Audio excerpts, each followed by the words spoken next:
میں دعوت دے رہا ہوں اپنے سفیر عشق کو، جو ساری دنیا میں اپنے عشق کے ساتھ اردو ادب کو لے کے چل رہے ہیں، جناب عباس طابق صاحب کو، کہ وہ کتاب کے بارے میں اپنے خیالات کا اظہار کروں۔ جناب عباس طابق صاحب۔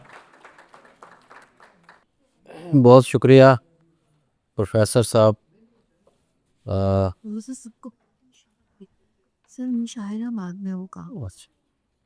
مجھے اس شہر میں آتے ہوئے تقریباً کوئی 28 برس ہو گئے ہیں، اور یہ شہر ہمیشہ محبت دیتا ہے، اور میں نے یہ دیکھا ہے کہ یہ شہر اپنے بچوں، اپنے بیٹوں کو بھی بڑی محبت دیتا ہے، اور جس کا اظہار میں نے آج دیکھا کہ طاہرہ کے بارے میں جتنی خوبصورت گفتگو آپ لوگوں نے کی، مجھے لگ رہا ہے کہ میں شاید اتنی نہ کر پاؤں، لیکن کچھ باتیں میں ایسی ضرور کرنا چاہوں گا کہ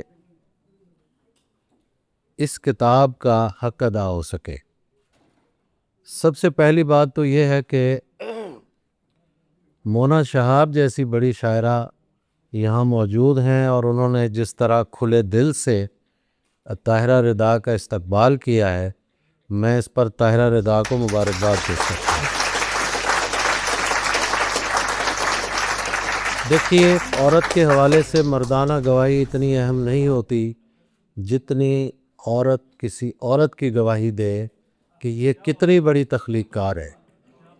یہ بڑی اہم بات میں کر رہا ہوں، آپ کوئی نہیں مانتا کسی کو، اور ایک بڑی شاعرہ نے جس طرح اعتراف کیا، میں اس پر بہت خوش ہوں۔ دیکھیے، کسی کو شعر کا اگر اللہ رزق ہنر دیتا ہے تو ایسے نہیں دے دیتا۔ رزق ہنر بھی ان لوگوں کو ملتا ہے جو کسی کے شعر پر خوش ہوتے ہیں، ورنہ ہمارا معاشرہ ایسا ہے کہ اگر کوئی اچھا شعر کہے تو بہت سے لوگ گھر بیٹھے اپنے آپ کو بے عزت فیل کرنا شروع کر دیتے ہیں۔ دیکھیے، صحیح بات ہے، یہ اللہ کی طرف سے ہے۔ رب اظہار کا کرم کسی پر ہوتا ہے تو شعر ہوتے ہیں، ایسے شعر نہیں ہوتے۔ طاہرہ سے میرا پہلا تعارف ایک انٹرویو کے حوالے سے ہوا۔ انہوں نے ایک میرا انٹرویو کیا کئی برس پہلے، جہاں سے مجھے اندازہ ہوا کہ یہ عام اینکر نہیں ہے۔ ہمارے اینکر جو ہوتے ہیں وہ سوال کرتے ہیں، لیکن یہ انٹرویو میں سوال اٹھاتی ہیں۔ ان دونوں چیزوں میں بڑا فرق ہے کہ سوال اٹھانا، طاہرہ کے مزاج میں سوال اٹھانا ہے، جو اس کی شاعری کا ایک بنیادی وصف ہے کہ وہ چیزوں پر جب ارتکاز کرتی ہے، سوچتی ہے تو سوال اٹھاتی ہے۔ عورت کو میں معذرت چاہتا ہوں، میں عورت کا لفظ استعمال کر رہا ہوں، اس پہ کوئی ایسا معذرت کی ضرورت نہیں ہے، لیکن پھر بھی کہ شاعرہ کو اپنا اظہار کرنے کے لیے بڑی مشکلات سے گزرنا پڑتا ہے۔ شاعرات کا اعتراف جو ہوتا ہے وہ ہمارا معاشرہ آسانی سے نہیں کرتا۔ آپ پروین شاکر کو دیکھ لیں، کشور ناہید کو دیکھ لیں، شاہدہ حسن کو دیکھ لیں، فہمیدہ ریاض ہیں، مونا ہیں، بہت سی شاعرات ہیں۔ جب وہ سفر شروع کرتی ہیں تو عجیب طرح کی آوازیں ادھر ادھر سے آنا شروع ہوتی ہیں۔ ان آوازوں میں اپنے آپ کو بچا کے لے جانا اور یہ کہنا کہ میں نے اس شہر کو نفرت نہیں کرنے دینی، یہ وہ مقام ہے کہ جہاں تمام مشکلات سے گزر کے آپ اپنی بات کرتی ہیں اور اپنی شاعری کا جو مطمع نظر ہے وہ آپ سب کے سامنے لاتے ہیں۔ ان کی شاعری کی بنیادی چیز جس کی طرف مونا نے بھی اشارہ کیا، خوشبو کا استعارہ جو ہے، یہ بنیادی چیز ہے۔ تتلیاں، خوشبو، پھول، یعنی ایسا ماحول پیدا کیا ہے کہ ایسے لگتا ہے کہ ہم کسی کتاب میں نہیں بلکہ جنت شاعری میں ہم گھوم پھر رہے ہیں۔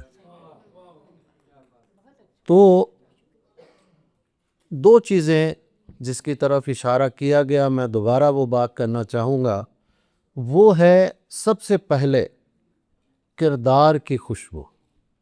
کردار بڑا اہم ہے۔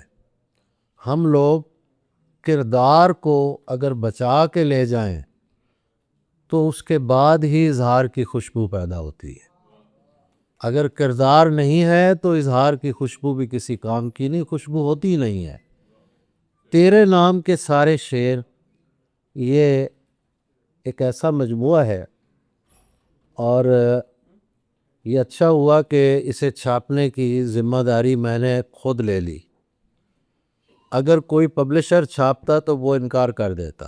اس کی وجہ میں بتا دیتا ہوں آپ کو. کم از کم انہوں نے 10 سے 15 بار مختلف غزلوں کے مصرے شعر بدل بدل کے بھیجے. اچھا، اس کو میں یوں سمجھے کہ ایک بلیسنگ سمجھتا ہوں. اس کی تھوڑی سی میں وضاحت کرنا چاہوں گا. فارسی کا ایک بڑا شاعر رودکی، وہ شعر سناتے ہوئے کہنے لگا کہ وہ مصرے جو کہنے میں میری راتیں سفید ہو گئیں اور دن سیاہ ہو گئے، لوگوں نے سن کر کہا کہ واہ کیا آمد کے مصرے ہیں، کیا آمد کی شاعری ہے. تو شاعری ہوتی وہی ہے کہ جس پر محنت کی جائے. ہمارے عہد میں نئی نسل نے محنت کرنی چھوڑ دی ہے. وہ سمجھتے ہیں کہ جو شعر آ گیا بس یہی الہام ہے، یہ لکھ کے سنا دو. ابتدا میں ہر شاعر اور شاعرہ پر 2 4 5 غزلیں ڈھلی ڈھلائی اللہ دے دیتا ہے، اور اسے یقین دلانے کے لیے کہ تم شاعر یا شاعرہ ہو. اس کے بعد ایک امتحان شروع ہوتا ہے کہ آپ کتنا مطالعہ کرتے ہیں، آپ شاعری کو کتنا سیکھتے ہیں، آپ شاعری کی کتنی ریاضت کرتے ہیں. کیا آپ اپنا پہلا ڈرافٹ جو ہوتا ہے، ہم لوگوں کا پہلا ڈرافٹ غزل کا یا نظم کا وہ ہوتا ہے جو سب نے لکھی ہوتی ہے غزل، اور اسے کاٹ کے اور اس کے بعد پھر آگے بڑھنا جو ہے، میں سمجھتا ہوں کہ وہاں سے شاعری شروع ہوتی ہے. اور طاہرہ رضا واقعی ایسی شاعرہ ہے جس نے بار بار اپنے مصروں پر، اپنی غزل پر، اپنی شاعری پر توجہ دی، اور اپنے پبلشر کو تنگ نہیں کیا بلکہ خوش کیا کہ وہ اس بات پر یقین رکھتی ہے کہ شاعری ہنر ہے، اور ہنر جو ہوتا ہے وہ سیکھا جاتا ہے. ہمارے بہت سے لوگ سمجھتے ہیں کہ شاعری سیکھنے کیا ضرورت ہے. کئی شاعر تو ایسے ہیں جو وہ کہتے ہیں کتاب بھی نہیں پڑھنی چاہیے. کیوں نہیں پڑھنی چاہیے بھائی؟ کہ دوسروں کے اثرات آئیں گے. اور سیکھنا کیوں نہیں چاہیے؟ کہ الہام ہے. دیکھیے ایسا نہیں ہے، شاعری ہنر ہے. فنون لطیفہ کیوں کہا جاتا ہے؟ یہ بھی فن لطیف ہے. تو سیکھنے کا عمل جو ہے وہ طاہرہ رضا میں بہت ہے، اور وہ بہت اس پہ محنت کی اس نے. اور میں سمجھتا ہوں کہ اس میں اہم کردار جو ہے ہمارے ڈاکٹر زاہد ملک صاحب کا ہے. اگر گھر سے تعاون نہ ہو، اگر گھر سے تعریف نہ ہو تو باہر بھی تعاون نہیں ملتا اور تعریف نہیں ہوتی. صحیح. تو بہت اچھی کتاب ہے. نظمیں، غزلیں بہت اچھی ہیں، اور اس شہر کے سب بڑے لوگ یہاں موجود ہیں، سب آرگنائزرز موجود ہیں. امین بھائی نے بڑا اچھا مضمون پڑھا، عابد رشید صاحب بیٹھے ہیں، عتیق حیدر آئے ہیں، پاشا سعید ہیں، اور بھی ہمارے بہت لوگ ہیں. اکرام بصرہ جو ہمارا، میں سمجھتا ہوں کہ اس وقت جو ہمارے بعد کی جنریشن ہے اس میں بڑا شاعر ہے، اور وہ آپ کے یہاں رہتا ہے. تو بڑے لوگوں کا یہاں آنا اور اس کتاب کی تقریب کا حصہ بننا، اور بطور خاص میرے جیسے ناچیز کا یہاں حصہ بننا مجھے بہت اچھا لگ رہا ہے.